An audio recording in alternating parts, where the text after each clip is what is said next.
हमारी जिंदगी आम नहीं है। अभिनव की ये बात अभी भी रंजन को समझ नहीं आ रही थी। उसे समझ नहीं आ रहा था कि वो क्या जवाब दे। इसी वक्त अचानक उनके सामने एक कार आकर रुक गई। उसका दरवाजा खुला और बलराज डिजाइनर कपड़ों में बाहर निकल कर आया। वो 60 की उम्र में भी किसी 30 साल के नौजवान जितना ही फिट दिखाई देता था। उसे देखकर लड़कियां तो क्या, लड़के भी पिघल जाते थे। बलराज सर आ गए। लगता है मुझे टैक्सी करके ही जाना पड़ेगा, रंजन ने कहा और वो गाड़ी से बाहर उतर गया। डॉन अभिनव की ओर मुड़ा। बॉस आप दोनों बात कर लीजिए, मैं बाहर खड़ा हूँ। डॉन गाड़ी से उतर गया। जब बलराज उसके पास से गुजरा तो उसने उसे झुककर सलाम भी किया। बलराज ने कार का दरवाजा खोला और वो अंदर आ गया।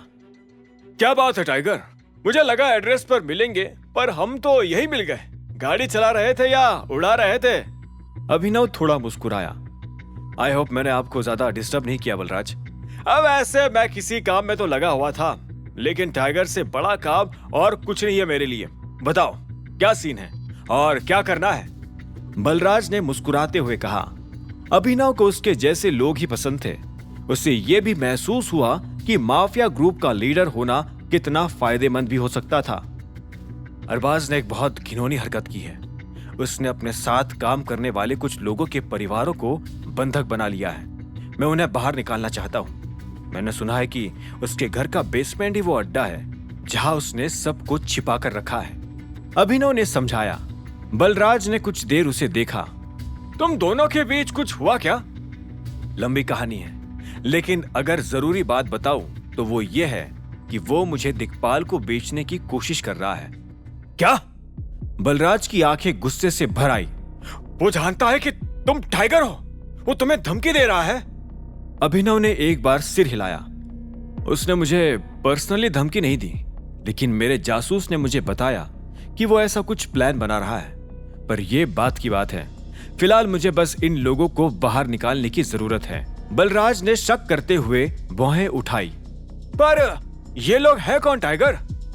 मेरे जासूस का परिवार। अभिनव ने एक पल के लिए उसकी नजरें थामी। मैंने उसे अपनी जुबान दी है उसके परिवार को सही सलामत वापस लाने की। बलराज ने सांस लेते हुए कहा। मुझे पता है टाइगर, तुम्हें अपना वादा निभाना चाहिए, चाहे कुछ भी हो जाए। ठीक है, जब वो अरबाज उसके घर पर नहीं होगा तब मैं उसके इस अंडरग्राउंड बेस में घुसता हूं। कब? अभिनव के सवाल पर बलराज ने इसके बारे में एक पल के लिए सोचा और फिर अभिनव की ओर देखा और कहा, आज रात ही। हमला तभी करना चाहिए जब दुश्मन के मन में हमला होने का एक भी ख्याल नहीं आ रहा हो। अभिनव मुस्कुराया। उसे यह तो लगा कि अभी माफिया की दुनिया में उसे काफी चीजें जानने और सीखने की जरूरत थी। हालांकि उसे खुशी इस बात की थी कि उसे सिखाने वाले हर दम उसके साथ खड़े थे, जैसे कि बलराज।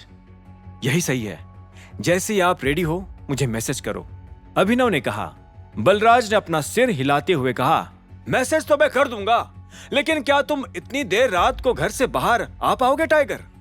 अभिनव को कुछ समझ नहीं आया। बलराज ने उसको कंफ्यूज होते हुए नोटिस कर लिया और फिर आगे कहा, मेरा मतलब अब तुम एक मैरिड लाइफ में हो ना, तो होम मिनिस्टर घर से निकलने देगी या नहीं? अभिनव और बलराज दोनों हंस पड़े। चिंता मत करो, मैं आ जाऊंगा। होम मिनिस्टर सिर्फ अभिनव को रोक सकती है, टाइगर को नहीं। बलराज ने मुस्कुराते हुए अभिनव की पीठ थपथपाई। अभिनव ने आगे कहा, वैसे भी ये काम मेरे लिए बहुत इंपॉर्टेंट है, इसीलिए मैं आज रात घर जाऊंगा ही नहीं। आपके मैसेज के इंतजार में गुड़गांव की सड़कें नापूंगा। बलराज ने हामी में सिर हिलाया और कहा, ठीक है टाइगर, बाकी तुमने इसके बारे में अकरम को बताया या नहीं? अकरम को अभी नहीं बताया। मैं सभी सीनियर्स को आने वाली मीटिंग में इस बारे में एक साथ ये बताऊंगा। ठीक है, आई होप अलायना जल्दी वापस आ जाए ताकि हम फिर से एक मीटिंग कर सके। इस बारे में मैं अलायना से भी बात करूंगा, लेकिन इस काम के खत्म हो जाने के बाद। अभिनव ने सिर हिलाते हुए कहा, ठीक है टाइगर, तो फिर रात को मिलते हैं। अभिनव ने सिर हिलाया और बलराज उसकी गाड़ी से निकलकर अपनी गाड़ी में चला गया। अभिनव ने उसे गाड़ी में वहां से जाते देखा और धीरे से गहरी सांस ली। इसी वक्त डॉन भी वापस अंदर आ गया। क्या सब ठीक है? उसने पूछा। अभिनव ने उसकी ओर देखा और हामी में सिर हिलाया। चलो अब एटॉमिक बार चलते हैं। गाड़ी चालू करते ही अभिनव कुछ सेकंड्स में ही वहां से गाड़ी लेकर गायब हो गया। भले ही उसकी गाड़ी बाहर से खटारा दिखती थी, पर उसके अंदर के हाई परफॉर्मेंस पार्ट्स अच्छी सी अच्छी स्पोर्ट्स कार को भी आसानी से पछाड़ सकते थे। रिजल्ट तो कुछ ना कुछ आ ही जाएगा। अभी पहले मजे कर लेते हैं, क्या बोलते हो? आगे की कहानी जानने के लिए देखें अगला एपिसोड सिर्फ पॉकेट एफएम के यूट्यूब चैनल पर, और द रिटर्न ऑफ टाइगर के सारे एपिसोड्स को सुनने के लिए डिस्क्रिप्शन में दी लिंक से डाउनलोड करें पॉकेट एफएम ऐप।